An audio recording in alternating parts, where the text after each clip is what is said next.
everyone. My name is Timobe, and I am an alcoholic. And I'm clean and sober by the grace of God, the miracle of Alcoholics Anonymous. And thank you, Teresa, for asking me. I believe that it's always, sorry, I'm super nervous. It's always just an honor and a privilege not only to be a member of Alcoholics Anonymous, but to be able to share my story within the rooms. And for that, I'm truly grateful. My sobriety date is June 27th, 1995. And so just a few weeks ago, I just recently celebrated 25 years of continuous sobriety. And that is all because of the miracle of Alcoholics Anonymous and the God of my understanding, who most of the time I don't understand. So I'm going to start off with something from the 12 and 12. It is not from step 11, but I will tie it into step 11. So please don't worry. I do have a sponsor. My sponsor's name is Jane L. from Tallahassee, Florida. I do have a home group. It's Principal Studies Group in Modesto that meets on Wednesday nights at 5:45 p.m. Although I'm kind of thinking about switching over to the Young People's Untitled meeting that meets on Friday nights at 8:30 p.m. California time. So let me just read this because it'll kind of tell you who I am in a nutshell. But it is from our twisted relations with family, friends, and society at large that many of us have suffered the most. We have been especially stupid and stubborn about them. The primary fact that we fail to recognize is our total inability to form a true partnership with another human being. Our egomania digs to two disastrous pitfalls. Either we insist upon dominating the people we know, or we depend upon them far too much. If we lean too heavily on people, they will sooner or later fail us, for they are human too and cannot possibly meet our incessant demands. In this way, our insecurity grows and festers. When we habitually try to manipulate others to our own willful desires, they revolt and resist us heavily. Then we develop hurt feelings, a sense of persecution, and a desire to retaliate. As we redouble our efforts at control and continue to fail, our suffering becomes acute and constant. We have not once sought to be one in a family, to be a friend amongst friends, to be a worker among workers, to be a useful member of society.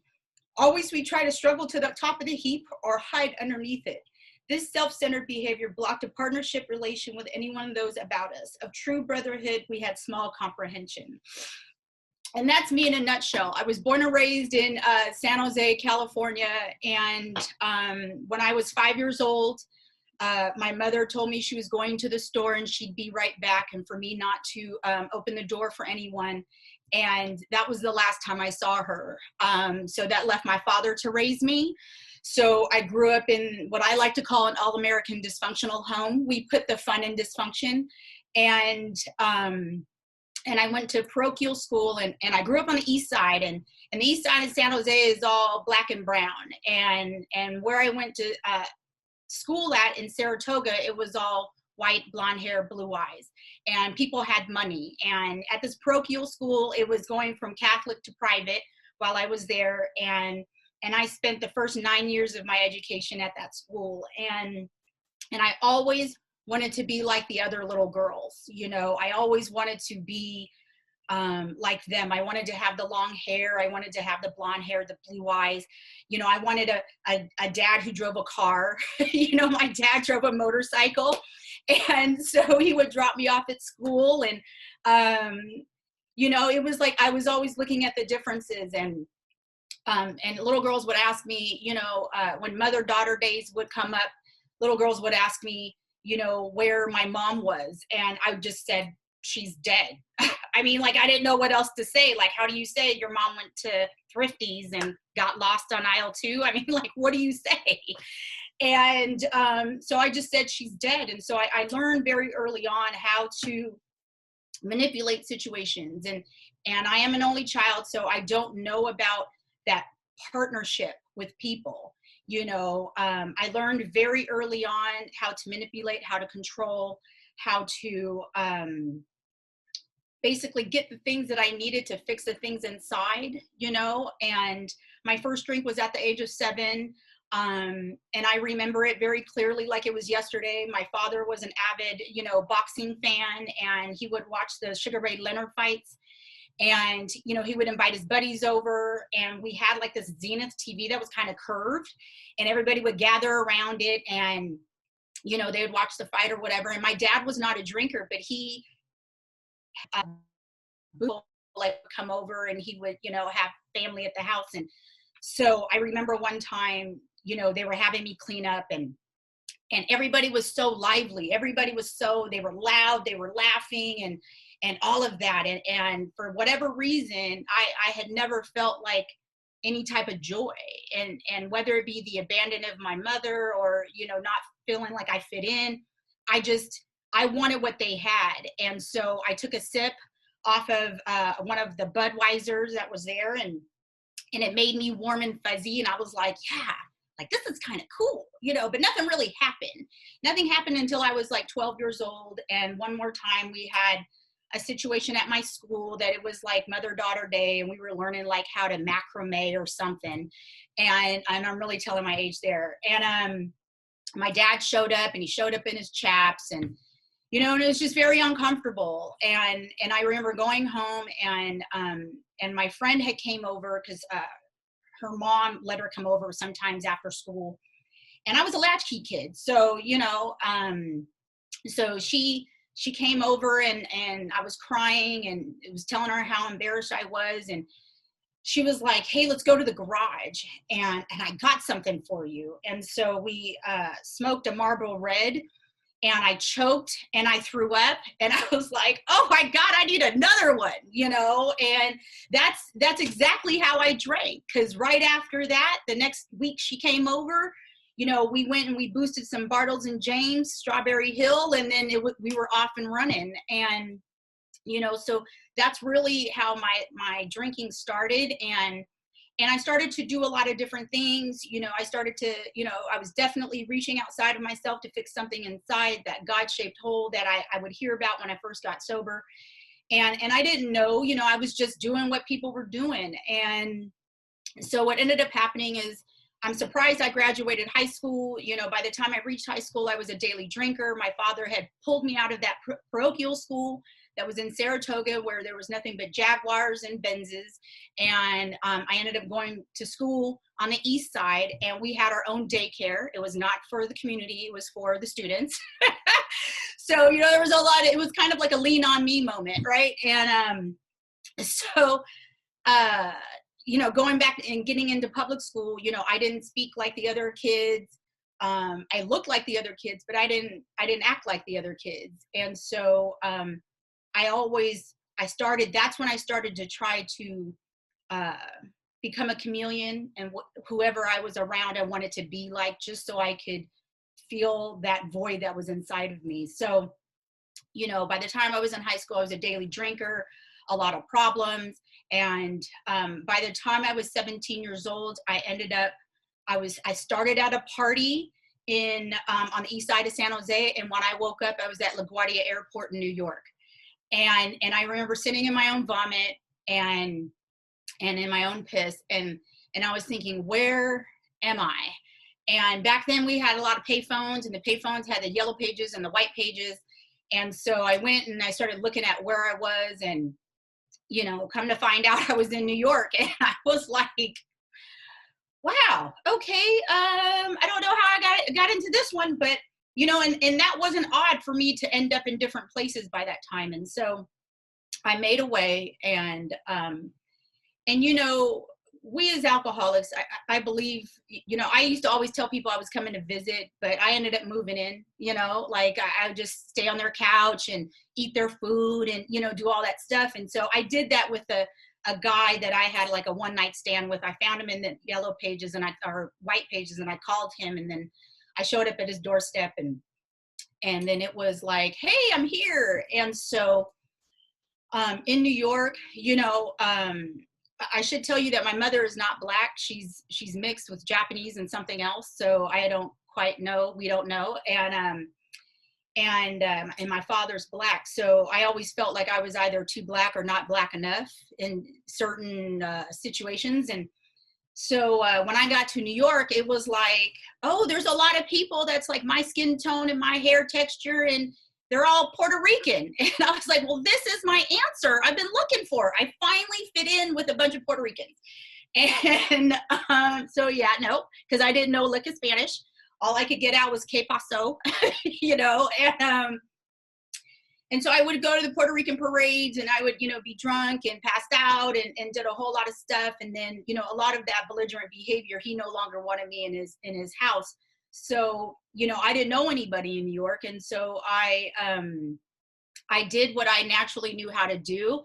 And, you know, back then we had the cat suits and the mini skirts and all of that you could buy for like $5 and only wash them one time, or they'd shrink and fall apart. And so I remember going to this bodega, and I had turned my cat suit around so the zipper was in the front so I could have the girls out. And I remember begging this man, you know, just for a 40 ounce. And all I had was a quarter, you know, and I was just, I'll do anything for this bottle. And he asked me to go to the back. And I went to the back, you know, and didn't know what to expect. But when I came out, I had a different view on the things that I was willing to do for my alcohol. And so I can't sit here and tell you that I'm not above turning a trick for a bottle of booze, because I am. And I'm not telling you that to have any kind of pity. It is just the level of degradation that I am willing to go to feed my disease. And so taking that turn, I became everything that I said that I would never be, you know. And I remember sitting out, and I was talking to Teresa about this. I remember sitting out on the track and looking at this pregnant woman, and I was completely, you know, drunk. And I thought to myself, you know, she was out there in a blue teddy. And I remember thinking, if I ever get that bad, then I'll stop. But it didn't mind that I was out there. It didn't care. I didn't care, you know. And so I got into a lot of problems in New York. And so I came back, and then I showed up at my dad's doorstep, and I was about 90 pounds. And my dad didn't even recognize me. And he wanted nothing to do with me. And he said that I was dead to him. And so now, you know, my head's like, wow, I don't have any siblings. I don't know my mother. And now the only person who's ever cared about me doesn't want me. And so the only thing I knew to do was go and get drunk. And then I went to this little town called East Palo Alto. It was the murder capital of the US for a couple of years. And so I went over there, and, you know, I just did what I learned to do, you know, and I learned to compromise myself, put myself in real seedy situations. And I'm that drunk that I like to be in those really sketchy bars with, you know, the bad table, you know, and those holes where the elbows would be or people's foreheads. And, you know, and I would, I would walk around with my own straws and drink out of people's drinks because I didn't want to catch anything. No, never mind what I was doing in the bathrooms, but I didn't want to catch anything. So that's like the level of my toxicity. Okay. So, you know, what ended up happening was I was involved with some San Jose PD that were kind of, you know, not the finest. And I started staying in this crack house. And I figured if you lived in a crack house, nobody would be concerned about your booze. You know, they're not worried about that. And so I thought that was the safest place for me to be. And so I was there, and I was dealing with some of the, you know, crooked PD. And one night, this cop was telling me, you know, Timobe, you really need to get it together. And he's here with me. And I'm looking at him like, I need to get it together. You need to get it together, you know? And so after that, he was like, you know, you really need to get a job. And what I heard was, you know, if I get a job, I could drink the way that I wanted to drink, and I might be able to afford my own place. And so I did. I ended up getting this job as a credit card collector. So we already know what I did, right? And, but there was a lady there that used to read this large blue book, and on a 10-minute break, she would smoke 3 cigarettes. And then, you know, she looked like she was always stressed out reading this large blue book. And so one day I just asked her what's in that book that made her smoke so bad. And so she went on to tell me it was the big book of Alcoholics Anonymous and all of that. And so hence, you know, June 27th of 1995, I started my journey in Alcoholics Anonymous. And, you know, I met these ladies, and these ladies literally took me under their wing. You know, one lady actually read the book to me out loud, you know, and she had a dictionary, and we met the same day and time. And, you know, and it was very much like, hey, are you going to take Timobe tonight? You know, you got her Wednesday, Thursday, Friday. And then how about you take her for Saturday, Sunday, Monday, you know? And I got passed around the rooms, you know, and it was kind of nice because it was the first time I got passed around and I didn't have to sleep with anybody. And so what ended up happening was, you know, I believe the obsession was removed.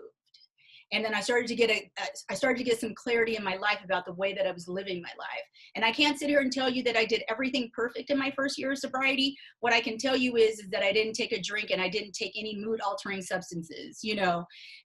But yeah, when it came to illegal activities, I was still involved with that because they told me don't drink in between meetings. They never said don't do illegal activities.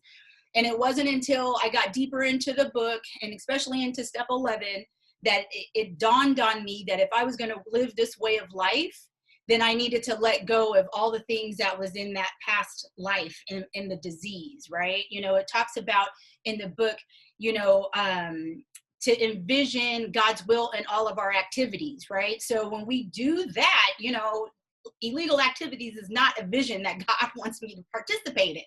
So, you know, I had all these experiences, and then, you know, I was working with this one woman for about 6.5 years, and then she went out, and then it was like, well, what do you do? So I ended up getting another sponsor, and meanwhile, I never stopped meeting with that first sponsor that I had. And it got to a place where she decided she wanted to get sober again. And she's at 17.5 years of sobriety. And God gave me the ability to be there with her and not judge her for the decisions that she made. You know, when our responsibility statement, you know, is very powerful when the hand of AA reaches out, you know, and it's like, we got to be there. And so that's what I did. And I've learned so much unconditional love in that relationship with her. And so my next sponsor, I worked with 17 years. And, you know, I did a lot of checkbox sobriety. I did that step. I sponsored that person. I did that service commitment, you know, and it was very human doing. And it's only been in the last few years that I've transitioned into a human being. And that's a direct result of step 11, you know, and diving into my spiritual practice. So here I'm going to say, let me start with this.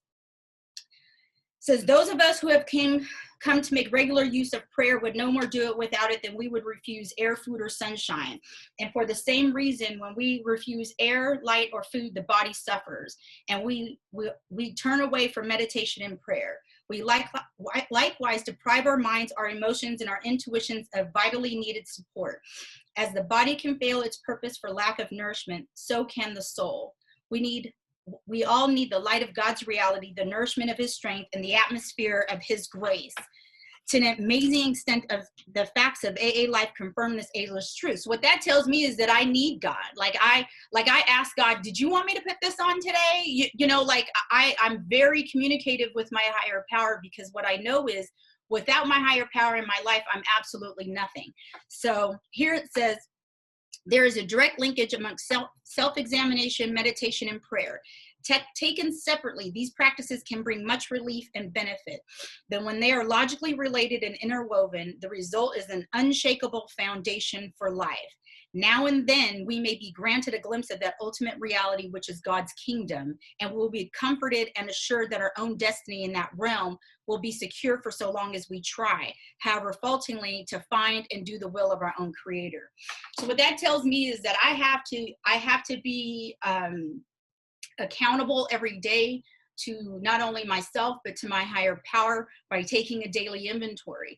And, you know, quite a few years ago, my best friend died, and it was just like the wind went underneath my sails, and I didn't really know what to do besides go to a meeting, you know, and there was a lady there that gave me a different way of taking the 10th step, and she had this daily inventory. And so I started doing this daily inventory twice a day, and then we added meditation to it. And first it started with 10 minutes, and then it went to 20 minutes, and then I got to 45 minutes every day, morning and night, that I would do this inventory, and I would check in, and then I would pray, and then I would meditate for a moment in time. And what ended up happening for me was that I was able to experience God's love in the moment.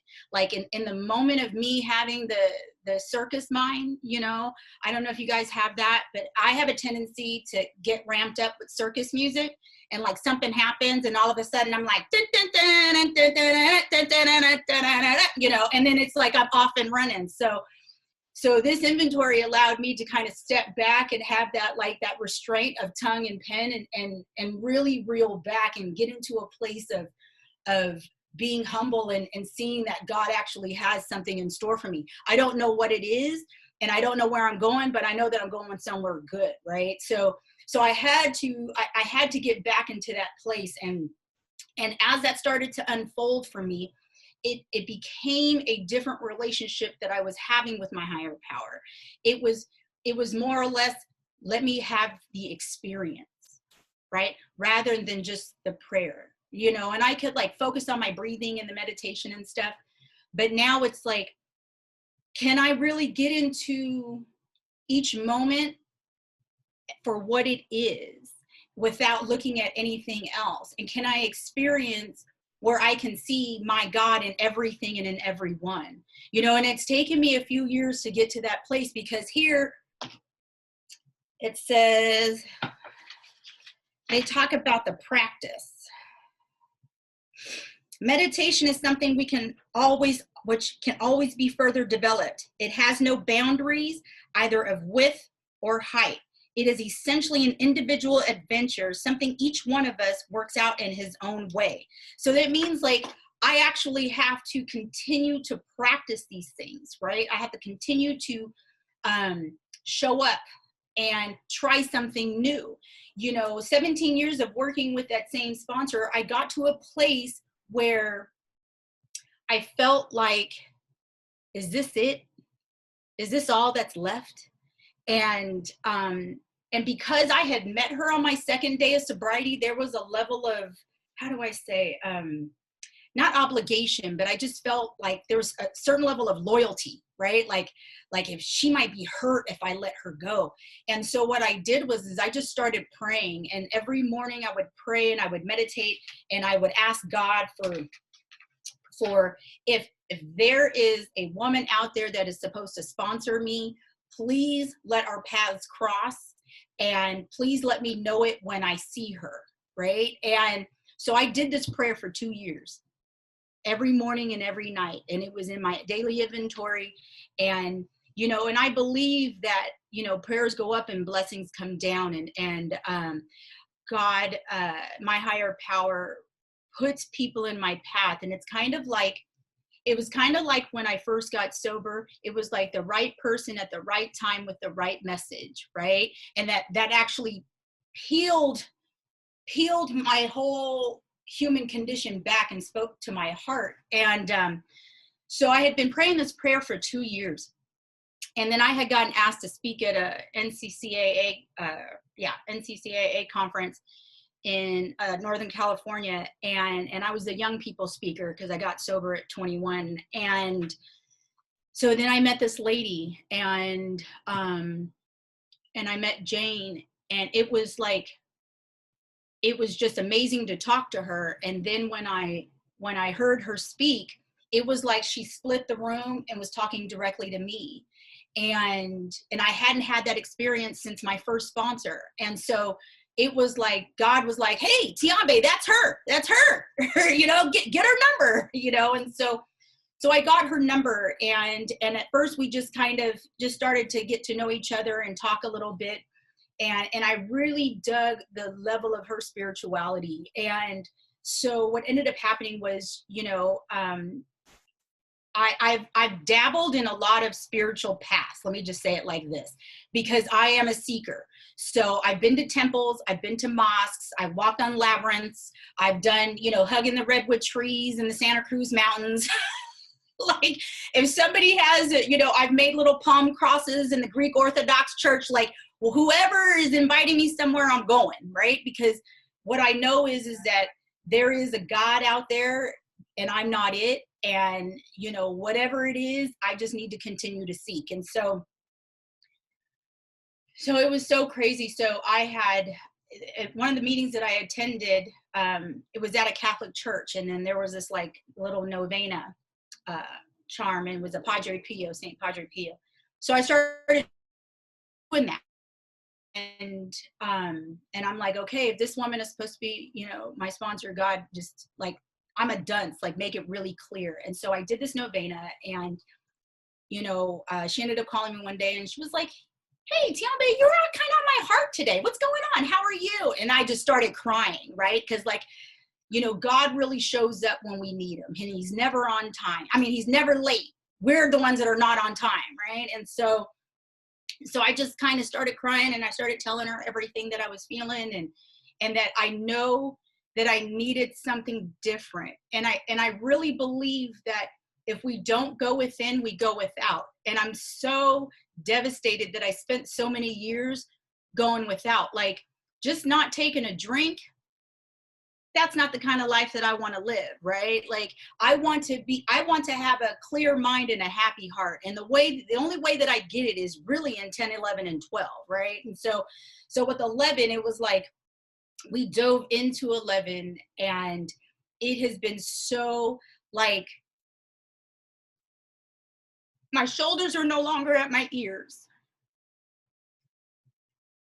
My edges have softened. I'm not so quick to cuss people out. Like I want to be the kind of person that is in the likeness of my own creator. Like, and I really want that today. Like I want to be a lady, you know, I want to be these things. And, you know, before you couldn't tell me that I was a woman, you know, I had that kind of, I'm a woman, I'm a bride, you know, and today I want to be a lady. So I know that the more that I dive into this, you know, and here it says, we discover that we do receive guidance for our lives to just about the extent that we stop making demands upon God to give it to us on our order and on our terms. Almost any experienced AA will tell how his affairs have taken remarkable and expected turns for the better as he tried to improve his conscious contact with God. He will also report that out of every season of grief or suffering, when the hand of God seems heavy or even unjust, new lessons for living were learned, new resources of courage were uncovered, and that finally, inescapably, the conviction came that God does move in mysterious ways his wonders to perform. And so,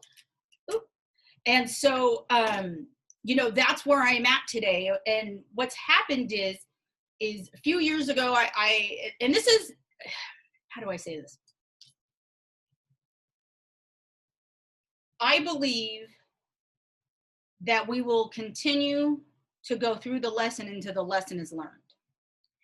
And so about 4 years ago, I had some medical stuff happening with me, and it was like freaking me out.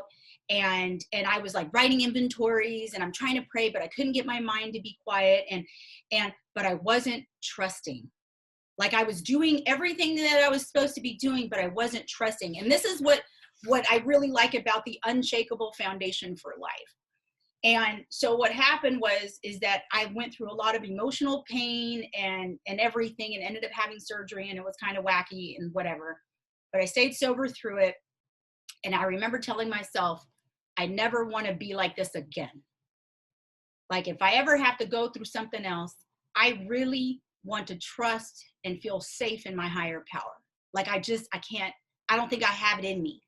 And so I would often reflect on this. And in step 11, where it talks about the direct linkage among self-examination, meditation, and prayer.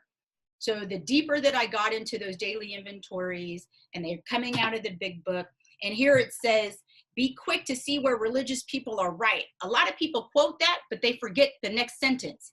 Make use of what they have to offer. And so I started doing a lot of different work. Again, you know, I'm a seeker. And so I started making use of what the religious people had to offer. And the more that I was making use of it, what happened was things that I would go through, it wouldn't even feel like I was going through them. It was like, yeah, okay, I got this. Like, you know, God's here. Like whatever's going to be will be. And that used to piss me off when I would hear people in meetings say that. I'd be like, God, there's no emotion. Like, who wants to not be connected, you know, and all of that stuff. And so, you know, what you judge, you become. I just want to tell you that.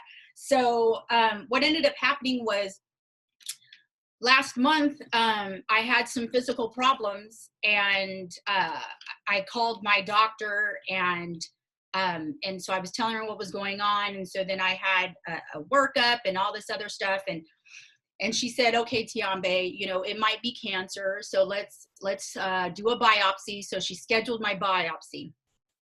And what came back to my mind was the unshakable foundation for life. Like, we get sober and we do the work, we can walk through anything with God's guidance, right? And so I just started praying. I started doing my, you know, I've never stopped writing every day. I write in the morning and I write at night, and just check in, because I want to be able to walk in anywhere or start my day with God and walk with God throughout the day. And so when she told me that I had to have this biopsy, I was like, okay, you know, fine, let's, you know, we'll schedule it. So we scheduled it. And then I came home, and then I was telling my other half, you know, and he looks and he is like worried, right? And I'm like, it's just a biopsy, right? And then I walk away and I'm like, oh my God, like, I'm not worried about it.